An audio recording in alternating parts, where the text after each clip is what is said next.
Hello everyone. In this video I'm going to cover how log merging works with a simple example in Danomics.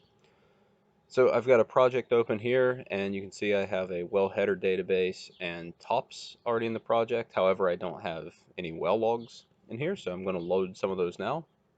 So I'm going to start off, I'm going to go File, Upload Logs, and I'm just going to call this just a merge test here. I'm going to choose my file, and I'm going to select my zip folder that has well1 in here, and let's hit OK and OK. So this will take just a second to upload, and then it'll process this well log. And so while it's doing that, what I want to do is show you what we have in here. So we've got two different logs in this zip folder. So the first log goes from about 14,992 to 16,532.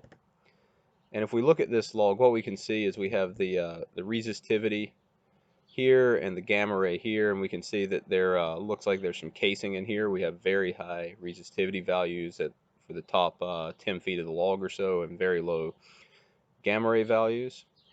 And then for the shallow portion of the log,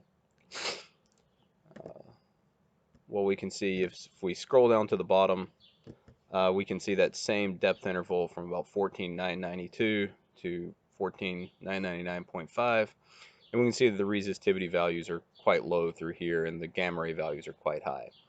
So that's what we should be looking for on the merge here. So okay, we've got our logs in here now, and we're going to select that merge test log database.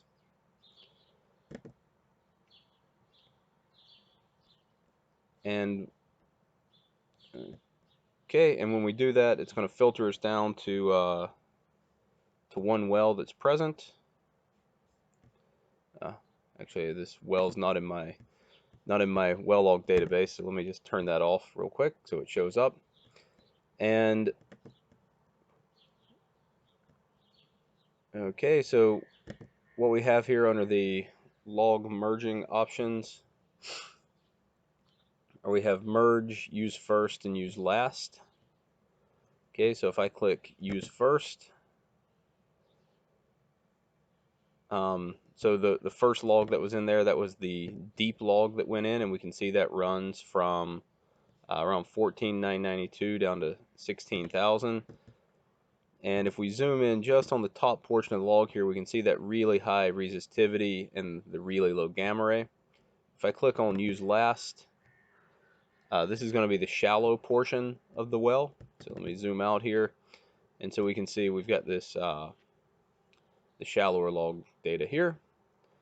And then if we click on merge, then we can see what it's doing is it's now using both LAS files. And if we come down here to where the merge took place, so if we remember, that was right at around 14,992 to 15,000. What we see is our gamma ray has pretty regular values here. We're not seeing that drop off, and we're also not seeing that big resistivity spike that we saw when we had use first on there. So you can see that it's preferentially taking one of the logs over the other. So the question is, how do we know which log it's taking? Well, if we come over here to the LAS tab, what we see is that okay, so LAS number 0, that's this one that goes from 14,992 to 16,532. And so the gamma ray curve is GRC, and the resistivity curve, it's an ILD, it's a deep induction log. And if we look at the second log that was loaded, we look at the header here, we can see that we have res D for our deep resistivity and GR for our gamma ray.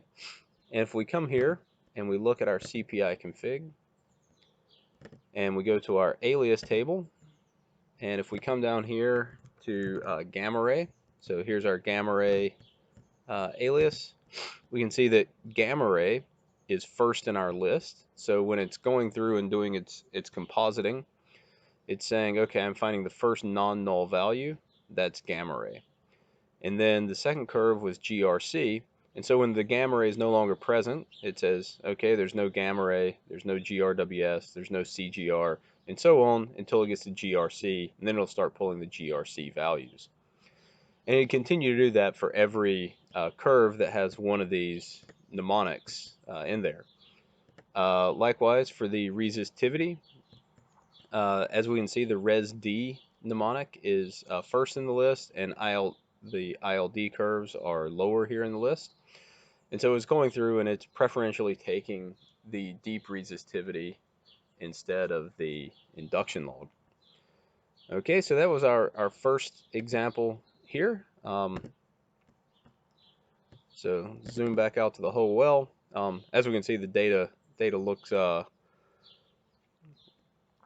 pretty bad here, but that's just the raw data.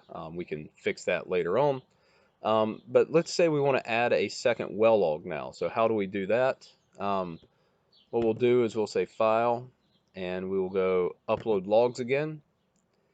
And this time, instead of creating a new database, we're going to append to our existing database. And we're going to select this database that we just created. It's called Merge Test. Now we're going to choose a file, and we're going to choose this second well.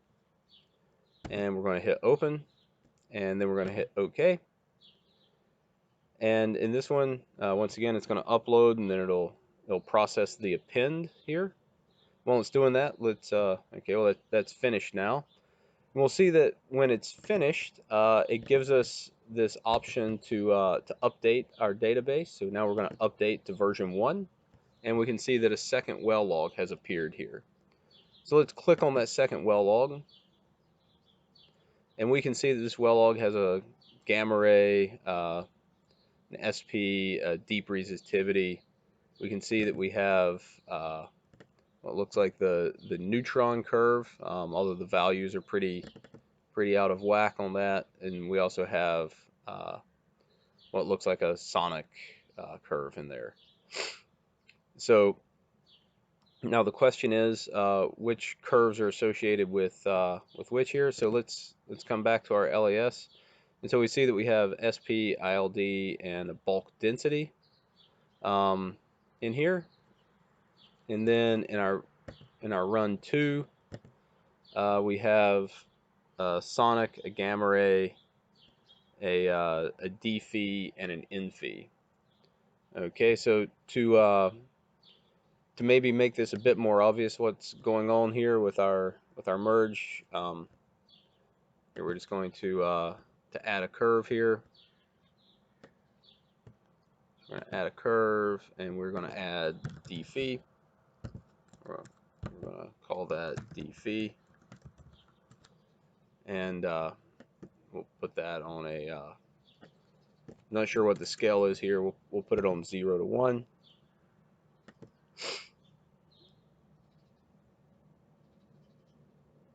Yep. Okay. And let's hide that away. We can also change the scale on our sonic here, because it looks like this is maybe a sonic porosity. So maybe let's go 0 to 100 here. Okay. And we can just we'll turn that fill off now, just for clarity. Okay, so now we see we've got a few logs here. The question is which ones came in with which run. So once again, we can say, well, let's use first and see what we have. If we use first, we see we have an SP, a resistivity, and then we have this row B corrected down here at the bottom of our bulk density. If we say use last, now we have our sonic log and our gamma ray. And if we click merge, then we have both logging suites that are available to us. So that's it for this video.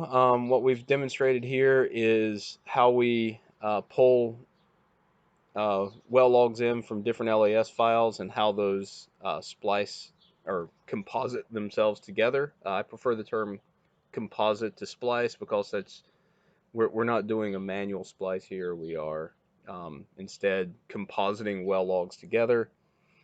We also demonstrated how the database append works and how you can see, what's came in on the first load, the last load, and on the merge. And of course, remember you can always inspect your well headers using the LAS previewer. All right.